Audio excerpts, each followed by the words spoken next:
right. We're back with another, I'm going to call these micro interviews.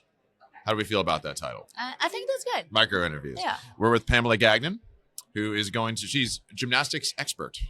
Thank you. Yeah. Very wow. good. That's a big title to hold up to. It is. Well, so I'm going to ask you a question first, specifically about your background. Then we're going to do the magic fishbowl here. You get to see what kind of, hopefully you could read my writing. All right. Is it one like I win the lottery? Like what, I mean. You got to keep going to the fishbowl. You might find out. I don't know. And then we'll talk a little bit about your keynote you're going to be delivering here and just what you're going to be covering in that and, what brings you here to share that content. Awesome. Cool. So, Pamela. Yes, sir. What is one bodyweight progression every coach should master, but most skip? One body weight progression every coach should master as themselves or master coaching? Let's go master coaching. Okay. The coaching of it. I would say the simplicity of the arch and hollow. So I think it sometimes becomes complicated in understanding that it's just a way to create tension from core to extremity. And that those two shapes have equal and opposite reactions, right? And just understanding the simplicity of it, even though it can create a very dynamic movement. It's funny. I actually have a little tidbit of experience with gymnastics. It was with, remember when Gymnastic Bodies, that program? Oh, yeah, of course. I downloaded it back in it was when I was in college. Yeah. I thought, because I am very immobile. I've once been told that my muscle fascia is kind of like a guitar string, you know, it just very tightly wound. And I used to do it before and after my workouts, just like some of those brief progressions. Yeah. I saw a lot of benefit from it. I don't know why I didn't continue, unfortunately. But do you feel like that was maybe kind of like CrossFit played a big role, it seems like, in the popularization of gymnastic strength training? Is that fair to say? Very fair to say. Okay. Yes, I think it brought back adult gymnastics didn't exist, I think, until all of us adult CrossFitters were like, wait, I wish my parents put us in gymnastics. Right. And then, Right. So I do think that CrossFit brought gymnastics back into the world, the forefront, as it's just the foundation of just any sports in general, because it brings a lot of spatial and body awareness. But I also, so you asked that question, about the one thing. For me, that's the shapes, the arch and hollow are important. But I think also the cues are misunderstood a lot. So for a coach to understand how to cue their athlete to bring the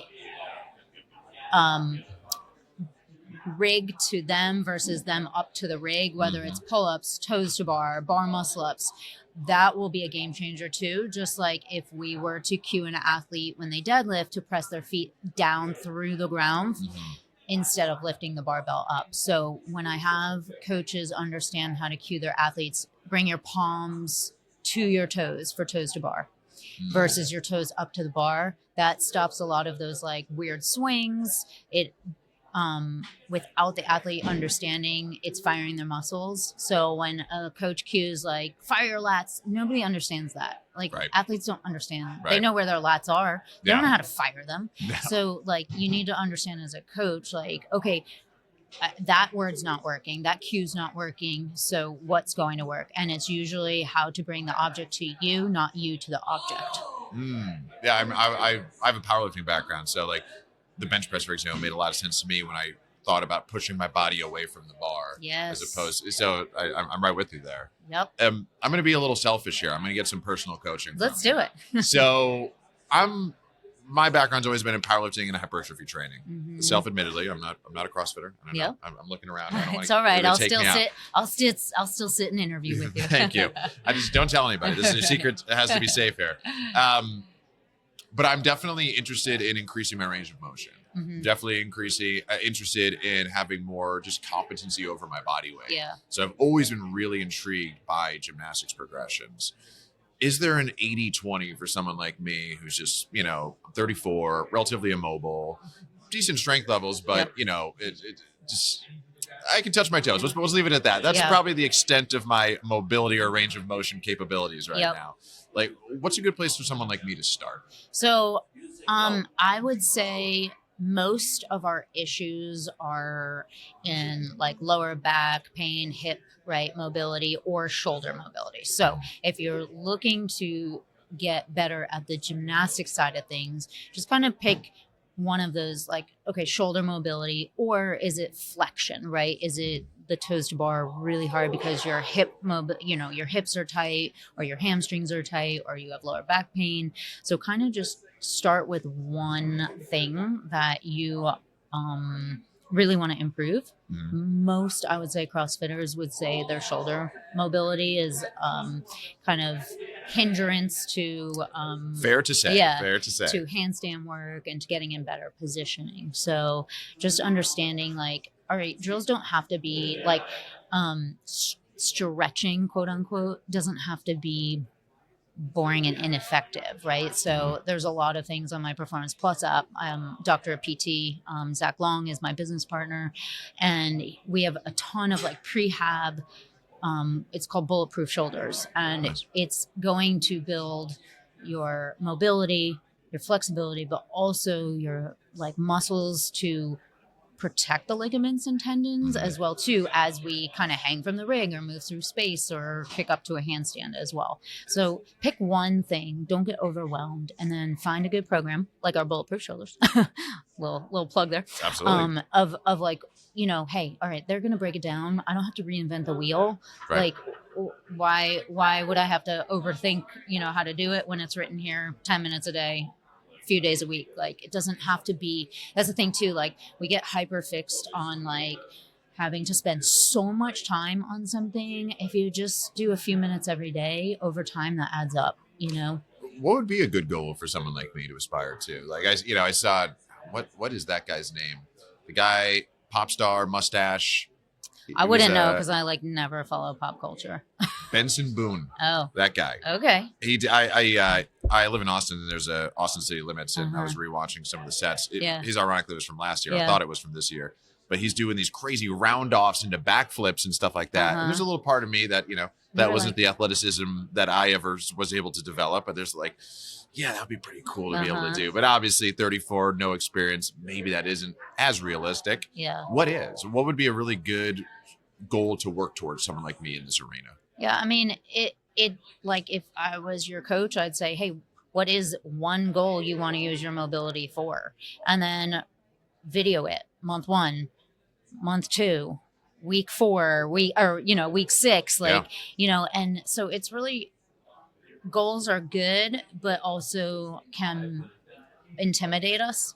So you can just have a goal of like, I just want to be better than I walked in yesterday. Right. And that's okay too. Like, it doesn't have to be this overwhelming, like, I must get into this position by this date. It doesn't have to be so cut and dry. I might want to do a cartwheel just to work my way through some middle school gym class trauma. I could help you with that goal. That would be a lot of fun. I would like to do I'm a a nice. little nervous about your hamstrings and mobility and like, that. You would be region, wise but, to be a bit nervous, but we'll see. We'll chat. All right. Are you ready for the Magic Fish Bowl Yeah, of let's content? do it. Okay. Go ahead. I mean, I hope I pick the lottery, You never know. Okay. You never know. How do you see technology from wearables to software changing the coach-athlete relationship? Interesting. I don't see it changing. Okay. I think that, especially in the CrossFit space, we want that personal connection as a coach and an athlete.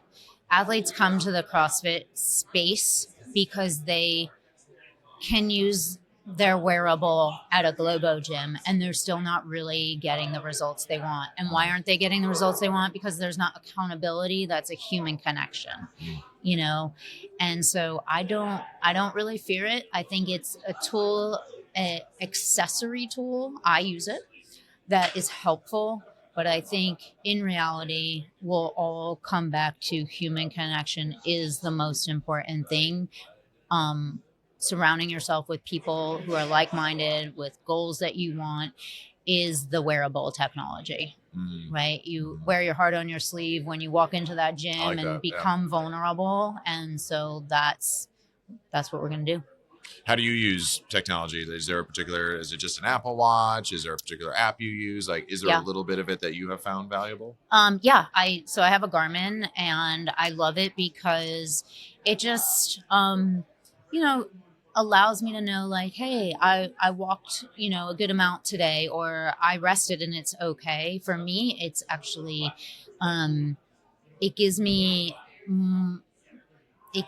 the it's okay for me to, hey, rest one day and work a little harder the other day, because it gives me an average. And I'm like, oh, okay, and being a higher level athlete and now coming off of competition days and all that, where I'm not working out 2.5 hours a day, that took a long time for me to be okay. And when I see, oh, I'm still averaging great things, like one day might just be busier with work, or my body just might need that rest. I also love it for sleep. It's like when you were a kid and your parents yelled at you to go to bed, and you were like, oh, I'm so annoyed that now the watch does. Now the watch is my parent, and I'm like, I love it.